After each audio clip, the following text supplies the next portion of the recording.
कहानी अर्शी की चैनल में आप सभी व्यूअर्स का स्वागत है। मेरा नाम शबीना है। मैं एक गांव की मिडिल क्लास फैमिली से ताल्लुक़ रखने वाली लड़की हूं।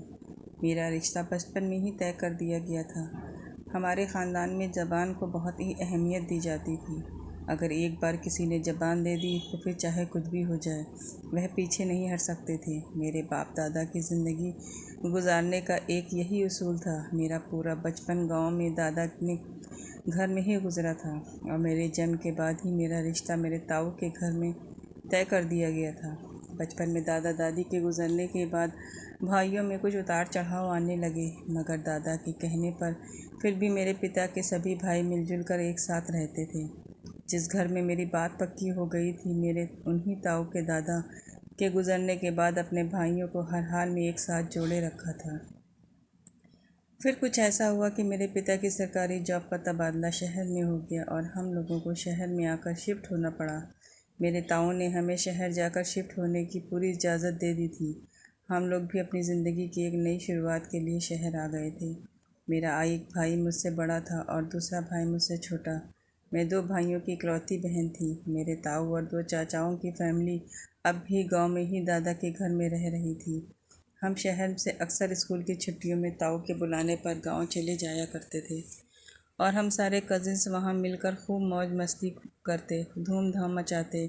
इस तरह सभी घर वालों के दिलों में एक दूसरे के लिए मोहब्बत और प्यार हमेशा कायम रहता रहा। धीरे धीरे हम सभी बच्चे बड़े होने लगे थे। स्कूल के बाद हम लोगों के कॉलेज के दिन भी शुरू हो गए थे। मैं यही सोचती थी कि ताऊ और चाचा के बच्चे तो गांव में ही रहते हैं, न जाने वह लोग स्कूल के बाद आगे अपनी पढ़ाई पूरी करेंगे भी या नहीं। मगर गांव में तो कॉलेज वगैरह का कोई नाम तक नहीं था। वहाँ इंटर पास को बहुत अहमियत दी जाती थी। लेकिन शहर आकर हमारे तौर तरीके और सोच में बहुत बदलाव आ चुका था। मेरे अब्बा और अम्मी ने हम बहन भाइयों की बहुत अच्छी यूनिवर्सिटी में पढ़ाया और हमें हर तरह की आज़ादी भी दे रखी थी, क्योंकि शहर का माहौल बिल्कुल आज़ाद था, जबकि गांव के माहौल के हिसाब से। मगर ज़माना अभी मॉडर्न होता जा रहा था। गांव में इंटरनेट की नई नई सहूलियत करना शुरू हो गई थी। वहाँ के लोगों ने अब मोबाइल इस्तेमाल करना शुरू कर दिया था और इस तरह हम बिछड़े हुए कज़िन मोबाइल पर वीडियो कॉल के ज़रिए बातचीत करते रहते थे। हमारी दोस्ती और भी गहरी होती गई। मैं अक्सर ताऊ की लड़की से अरमान की बहाने बहाने से खैर ख़बर लेती रहती थी, जो कि अरमान की बहन थी। मगर जब उसने बताया कि अरमान तो ज़िद करके अब्बा से आगे पढ़ने के लिए इजाज़त लेकर शहर के हॉस्टल में रह रहा है और हम लड़कियां तो बस इंटर पास करके ही हैं, तो फिर हमें घर गृहस्थी में अम्मा ने डाल दिया। वह तो लड़का था, अब्बा ने उसे और बाकी भाइयों को तो इजाज़त दे दी है, वे लोग आगे पढ़ लिख सकते हैं और हम तो बस घर का चूल्हा चौका ही देखते रह जाएंगे। इतनी देर में चाचा का लड़का पीछे से आकर कहने लगा, भाई हमें तो कोई शौक़ नहीं इतना पढ़ने का, और भला हमें ज़रूरत ही क्या है। हमारे बाप दादा का कारोबार इतना बड़ा है, उसके लिए पढ़ने की क्या ज़रूरत। हम तो वहीं संभाल लेंगे। अरमान भाई तो बेवकूफ़ हैं, उसे ही ये शौक़ न जाने क्यों उठा और हॉस्टल में चला गया। मैं और महक उसकी बातें सुन रहे थे। मैंने महक से ताई और चाचा की खैरियत ली। वह मुझे पीछे आंगन में ही बैठी चावल चुनती हुई नज़र आ रही थी। उनके पास एक अधेड़ उनकी लंबी चौड़ी सी कोई औरत बैठी थी। मैंने महक से पूछा, वह कौन है? छोड़ो यार, वह तो बेचारी दुखों की मारी है। मुझे बहुत ही हैरत हुई। कहने लगी, 10 दिन में ही इसकी तलाक हो गई थी। यह बानो खाला हैं, इन्हें सारा गांव इस नाम से पुकारता है। ये बेचारी अक्सर हमारे घर आ जाती है अपना दिल बहलाने के लिए, और ताई और चाची को न जाने कैसे कैसे किस्से सुनाकर उन्हें भी अपने साथ लगाए रहती है। इतनी देर में वीडियो कॉल कट गई थी। शायद गांव में सिग्नल की प्रॉब्लम हो रही थी। अक्सर बात करते करते कॉल कट ही जाती थी। मैं सोच में पड़ गई थी। यह खाला बानो, इतनी उम्र में इनकी शादी हुई और फिर तलाक हो गई। बताओ ज़रा, गांव वालों के लिए तो वैसे ही तलाकशुदा औरतों को बहुत ही कम इज्जत दी जाती है और बहुत बुरा भी समझा जाता है। वह बेचारी तो न जाने कैसे कैसे अपनी ज़िंदगी गुजर बसर कर रही होगी। शाम में मेरी अम्मी और अब्बा साथ बैठे। मैं उनके साथ बैठकर गांव की ही बातें कर रही थी। उन्हें बता रही थी कि आज मेरी महक से बात हुई थी। उसने मुझे बताया कि ताऊ ने अरमान को इजाज़त दे दी है और अरमान ने शहर के हॉस्टल में रहते हुए कॉलेज में दाखिला ले लिया है। यह खबर सुनकर अम्मी और अब्बा खुश होने लगे थे कि चलो अरमान शादी तक एक काबिल और लायक बन जाएगा, और मुझे भी अरमान का सुनकर शर्म आने लगी थी। और फिर मुझे अचानक याद आया। मैंने कहा, अब्बा और अम्मी, आप लोग किसी बानो खाला को जानते हैं? वह दोनों हैरानगी से कहने लगे, नहीं, हमने तो आज तक यह नाम भी नहीं सुना। हो सकता है वो तुम्हारी ताई या चाची की ही कोई जान पहचान की होंगी। मगर क्या हुआ, खैर तो है? क्यों पूछ रही हो? तब मैंने अम्मी को उस बेचारी की सारी बातें बताईं। अम्मी भी सुनकर अफसोस करने लगी थी। कहने लगी, हमें उनके बारे में नहीं मालूम था। गांव में बानो खाला के कुछ हैरत अंगेज़ कारनामे पूरे गांव को हिला कर रख देने वाले हैं, और गांव वालों का बुरा वक्त आने वाला है। यूं ही दिन तेज़ी से गुजर रहे थे और उम्र के साथ साथ अम्मी और अब्बा को मेरी शादी की फ़िक्र भी होने लगी थी। ताऊ ने भी अब्बा को फ़ोन पर बार बार टोकना शुरू कर दिया था कि अब बच्चों की शादी के बारे में हमें सोचना चाहिए। बच्चों की कम उम्र में ही शादी हो जाए तो बच्चे सही वक्त पर अपनी जिम्मेदारी अच्छे से संभाल सकते हैं, और मैं नहीं चाहता मेरे बेटे अरमान या तुम्हारी बेटी शबीना को शहर की हवा लग जाए और उनकी सोच में कोई बदलाव पैदा होने लगे। वैसे ही शहर के आज़ाद माहौल से तुम अच्छी तरह समझ ही गए होगे। अब्बा और अम्मी भी ताऊ की बात से बिल्कुल सहमत थे और उनकी बात से जल्दी राज़ी भी हो गए थे।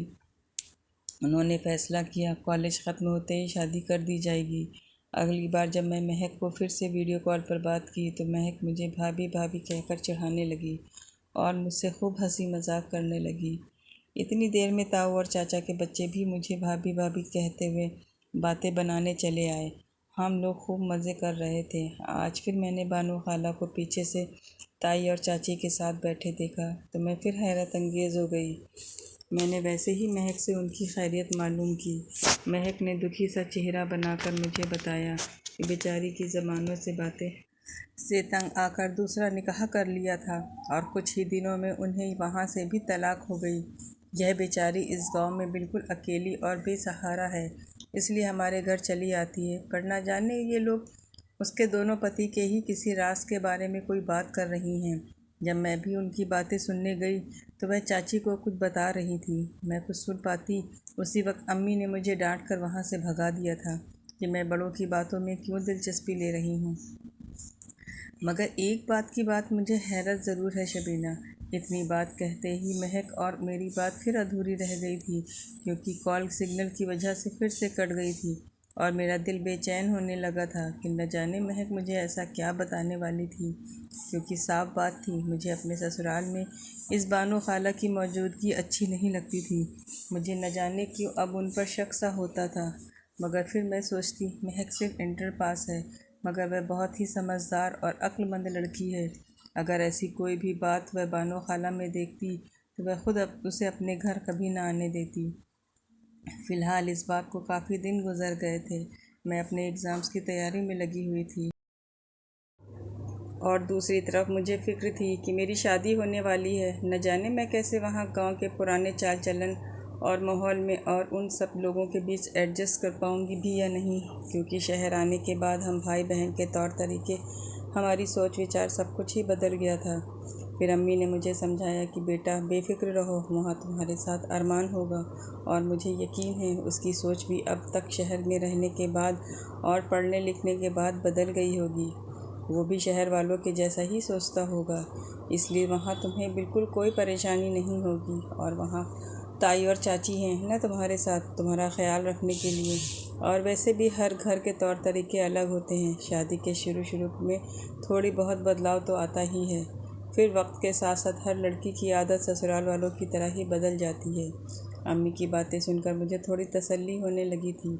और अगली बार जब मैंने महक को कॉल की तो फिर से मेरी नज़र ताई और चाची के साथ बैठी बानो खाला पर पड़ी। मैंने गुस्से से मुंह बनाकर कहा, यह फिर चली आई क्या यहाँ? फिर से इन्हें तीसरी बार भी तलाक हो गई है। मैंने तो ऐसे ही गुस्से में ये शब्द कह दिए थे, मगर महक ने मुझे आंखें दिखाते हुए कहा, बुरी बात है, किसी के बारे में ऐसा नहीं कहते शबीना। और हाँ, उन्हें वाकई तीसरी बार फिर से तलाक हो गई है। मैं ये बात सुनकर दंग रह गई थी कि एक औरत जिसे बार बार तलाक हो रही है आखिर वह शादी ही क्यों कर रही है जब उससे सब कुछ निभाया ही नहीं जा रहा। तो महक और मैं उसके बारे में बातें कर रहे थे, मगर जब महक ने कहा, यह गांव की एक अकेली ऐसी औरत नहीं है, बल्कि इनकी जैसी और भी औरतें हैं जिनके पतियों ने उन्हें तलाक दे दी है। मगर हैरत की बात है, उन औरतों ने कभी दूसरी शादी न की, और यह बानो खाला हैं जो बार बार शादी के चक्कर में पड़ जाती हैं। खैर, हमें क्या होगा, बेचारी उनकी कोई मजबूरी। ऐसे ही मैंने इस बात का जिक्र अम्मी से कई बार किया था कि मम्मी, मुझे अपने ससुराल में इस औरत का आना बिल्कुल पसंद नहीं है, और वह हर बार अपने पतियों से तलाक लेती ही जा रही है। यह उसके साथ तकरीबन 50 से 60 दिनों के अंदर तीसरी बार तलाक हुई थी। इसे और मुझे देखने में भी एक तेज़ तर्रार और चालाक औरत दिखाई देती है, मगर फिर भी ताई और चाची इसे अपने घर में हर वक्त बैठाए रखती हैं। अम्मी भी इस बात से बहुत ही हैरत ज़दा थी, मगर अम्मी का कहना भी यही था कि वहाँ महक है तो वह समझदार है। अगर इस औरत में कोई गलत बात होती तो वह खुद ही उसे घर में ना आने देती। क्या पता वाकई वह औरत अकेलेपन की वजह से शादी करके अपनी ज़िंदगी खुशहाल बनाना चाह रही हो, मगर उसकी किस्मत में ही यह सब नहीं लिखा, तो भला किस्मत का लिखा कौन बदल सकता है। खैर, तुम उन सब बातों की तरफ इतना ध्यान मत दो, अपनी पढ़ाई देखो और अपने तुम्हारे एग्ज़ाम पास करो, फिर तुम्हारी शादी की तैयारी भी शुरू करनी है, अम्मी ने मुझे समझाते हुए कहा। अम्मी की बातें सुनकर मैं अरमान के बारे में सोचने लगी थी। हम दोनों तो पहले ही एक दूसरे को पसंद करते थे, क्योंकि बचपन से ही हमारे दिलों में रिश्ते की बात डाली हुई थी। इन दोनों मेरे और अरमान के एग्ज़ाम्स हो रहे थे। अरमान किसी दूसरे शहर में एग्ज़ाम दे रहा था और मैं यहाँ अपने शहर में एग्ज़ाम में बिज़ी थी। इस दरमियान मेरा ध्यान फिर से बानो खाला की तरफ जा रहा था, क्योंकि महक से पता चला था लगभग 90 दिनों में उन्हें 5वीं तलाक हो गई। मैंने तो सोच ही लिया था कि अरमान से बात करके शादी के बाद मैं सबसे पहले इस औरत का अपने ससुराल में आना बंद करूँगी। मेरे एग्ज़ाम का सेंटर बहुत दूर पड़ा था और मेरी इन दिनों एक लड़की से बहुत ही अच्छी दोस्ती हो गई थी। वह बेचारी सीधी सादी लड़की थी और सिर्फ अपने काम से काम रखती थी, न ज़्यादा बोलती थी, न मेरे अलावा किसी से दोस्ती रखती थी। उसके अंदर मुझे एक डरा हुआ खौफ दिखाई देता था। वह हमारे पड़ोस में ही रहती थी, इसलिए मैं उसे अपने साथ ही कॉलेज पेपर देने के लिए साथ ले आती थी, और हम साथ ही हम दोनों घर वापस आते थे। मेरे मोहल्ले की ही वह लड़की थी, जबकि मेरी उससे पहले कभी कोई मुलाकात नहीं हुई थी। शायद वह लगातार अपने घर में ही रहती थी और उसके घर वालों से हमारा कोई मेल जोल नहीं था। फिर एग्ज़ाम चल ही रहे थे कि एक दिन उसने कहा, यार बात सुनो, तुम्हारी नज़र में कोई अच्छी जॉब है तो प्लीज़ मुझे ज़रूर बताना। एग्ज़ाम के बाद मैं जॉब करना चाहती हूँ। मैंने उससे पूछा, क्या बात है यार, अगर कोई परेशानी है, कोई बात है तो मुझे बताओ। मैं तुम्हारी दोस्त हूँ, कोई गैर नहीं, और क्या पता तुम्हारी कोई मदद हो जाए, मैं तुम्हारी कोई मदद ही कर सकूं। मैंने देखा है तुम हमेशा इस तरह चुप, खामोश और डरी सहमी सी रहती हो और किसी से कोई बात भी नहीं करती। यहाँ तक मेरा ख़्याल है तुम्हें जॉब की क्या ज़रूरत, तुम्हारा घर बार तो बहुत ही अच्छा है और तुम्हारे पापा का भी अपना कारोबार है। मेरी बात सुनकर वह बेचारी कायल हो पड़ी और बोली, कौन सा कारोबार और कौन से पापा, ये मेरे मामू का घर है। मैंने हैरानी से उसकी तरफ सवालिया नज़रों से देखा। वह बताने लगी, मैं अपने मामू के साथ यहाँ रहती हूँ और मेरे माँ बाप तो बचपन में ही गुज़र गए थे, जब मामू ने मजबूरन मेरे सर पर अपना हाथ रखकर मुझे अपने साथ यहाँ ले आए थे। और उनकी कोई अपनी औलाद नहीं थी। मेरे बाद उनकी 2 बेटियाँ हुईं, लेकिन कहते हैं ना, सगा सगा ही होता है और सौतेला सौतेला ही। मामू और मामी उन्हीं पर अपनी जान छिड़कते हैं, और जबकि मुझे सिर्फ वह बोझ समझते हैं, और उनकी मेहरबानी है कि ज़माने की नज़रों में सही, मगर कम से कम अच्छा बनने के लिए वह मुझे पढ़ा रहे हैं। नहीं तो उन लोग उनको ताने मारते, अपनी औलादों को तो पढ़ाया लिखाया, मगर अपनी भांजी को अनपढ़ रखा, क्योंकि यह सगी औलाद जो नहीं। मगर मामी मुझे हमेशा गालियाँ और ताने ही देती रहती हैं, मेरा जीना दुश्वार कर रखा है। वह कहती है, सुनो लड़की, कि कहीं भी नौकरी करो या कुछ भी करो, बस अपना बोझ अब खुद उठाओ। हमारे पास फिजूल के पैसे नहीं हैं, हमें अपनी बेटियों के लिए भी बहुत कुछ करना है, और ऊपर से तुम हम पर बोझ बनी बैठी हो। ये सब सुनते सुनाते हुए उसकी आंखों में आंसू आ गए। उसका नाम सदफ था। मैंने सदफ का नंबर ले लिया था और उसे कहा कि परेशान ना हो, कोई अच्छी जॉब नज़र में होगी तो मैं तुम्हें ज़रूर बताऊंगी। इस तरह सदफ से मेरी अच्छी बातचीत और दोस्ती हो गई थी। वह अक्सर कॉलेज के काम के बहाने से मेरे पास आकर मुझसे मिल लेती थी और अपना दिल बहला लेती थी। एग्ज़ाम ख़त्म हो गए थे। इधर मेरे घर में और वहाँ गांव में मेरी और अरमान की शादी की तैयारियां शुरू हो गई थीं और अरमान भी पढ़ लिख कर अच्छा काबिल और नेक इंसान बनकर वापस अपने गांव लौट चुका था। अब मुझे भी जल्दी उसकी दुल्हन बनकर ब्याह कर गांव जाना था। उधर महक और मेरे दरमियान वीडियो कॉल पर ढेरों बातों का सिलसिला जारी था और महक ने तो मुझे डरा ही दिया था। कहने लगी, न जाने हमारे गांव में मर्दों में ऐसे कौन से राज 5 शादियां करके बानो खाला ने खोल रखे हैं। खुद अपने पतियों से तलाक मांग रही हैं और अब तक गांव में न जाने कितनी औरतों ने अपने घर बर्बाद कर लिए हैं। अब पता नहीं इसकी कसूरवार औरतें हैं या वाकई मर्दों का कोई गहरा राज है। जवाब खुलने लगा है तो औरतें तंग आकर तलाक लेती जा रही हैं। यह बातें सुनकर मेरे दिमाग में तो न जाने क्या क्या ख्याल आने लग गए थे। कहीं इन राज़ों में से कोई राज अरमान का भी हुआ, या फिर अगर मुझे शादी के बाद कोई ऐसा राज पता चला और अरमान और मेरे दरमियान भी अगर कभी तलाक हो गई तो। नहीं, अरमान ऐसा नहीं कर सकते, ऐसा नहीं हो सकता। मैं जानती थी कि यह सब फितूर फैलाने वाली शायद वही बानो खाला ही है जो गांव की औरतों का भड़का रही है। मगर वाकई अगर गांव के मर्दों में कोई ऐसा राज साबित हुआ तो मैं तो सोच कर ही परेशान होती जा रही थी। और इसी वक्त सदफ ने आकर मुझे तसल्ली दी और कहा, सबसे पहले तो उसने शादी की तारीख जो कि फ़ोन पर ही पक्की हो गई थी सुनकर मुझे मुबारकबाद दी और फिर परेशानी की वजह पूछी।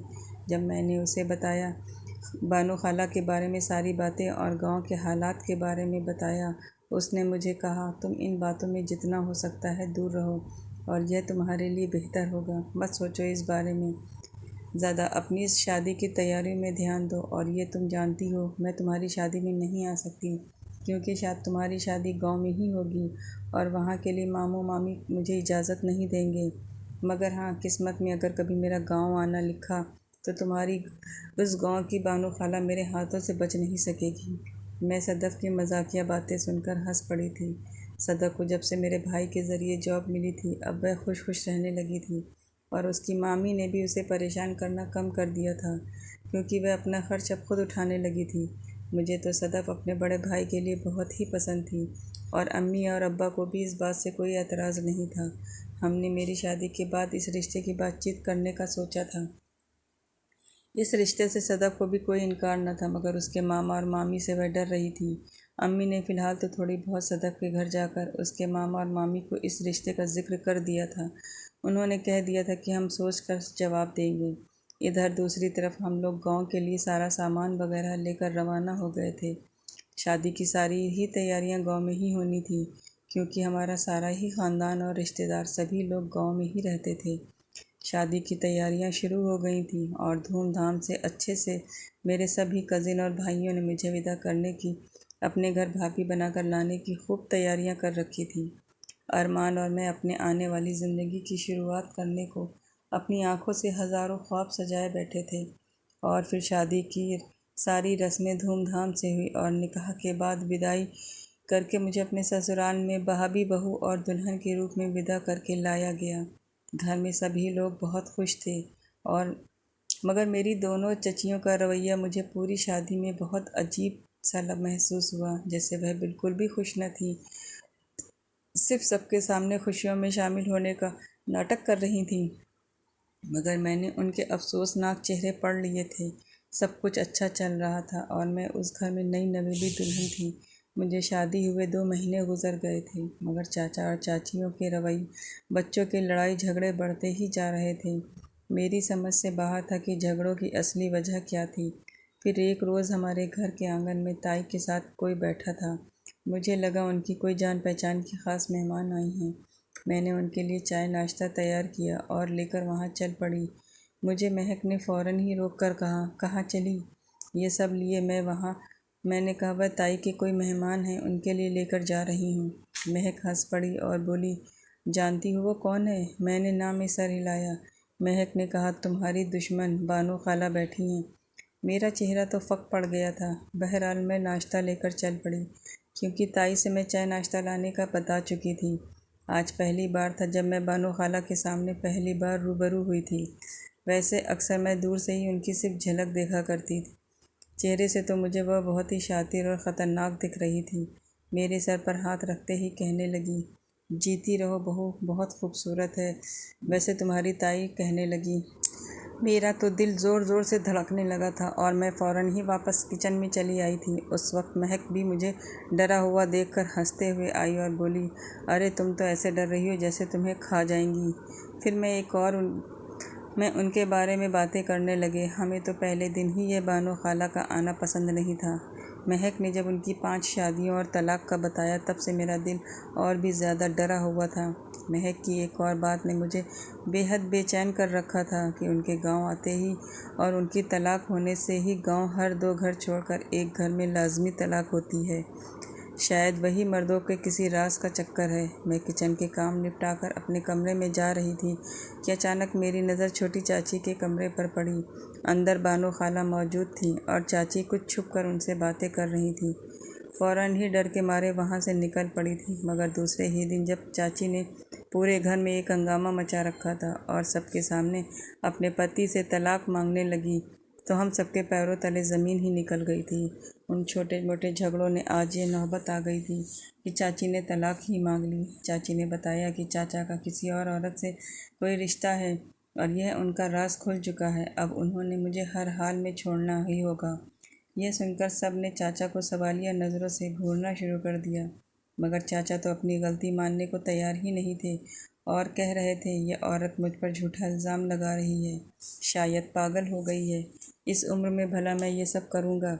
मैं अपने बच्चों की कसम खाता हूँ ऐसा कुछ नहीं है।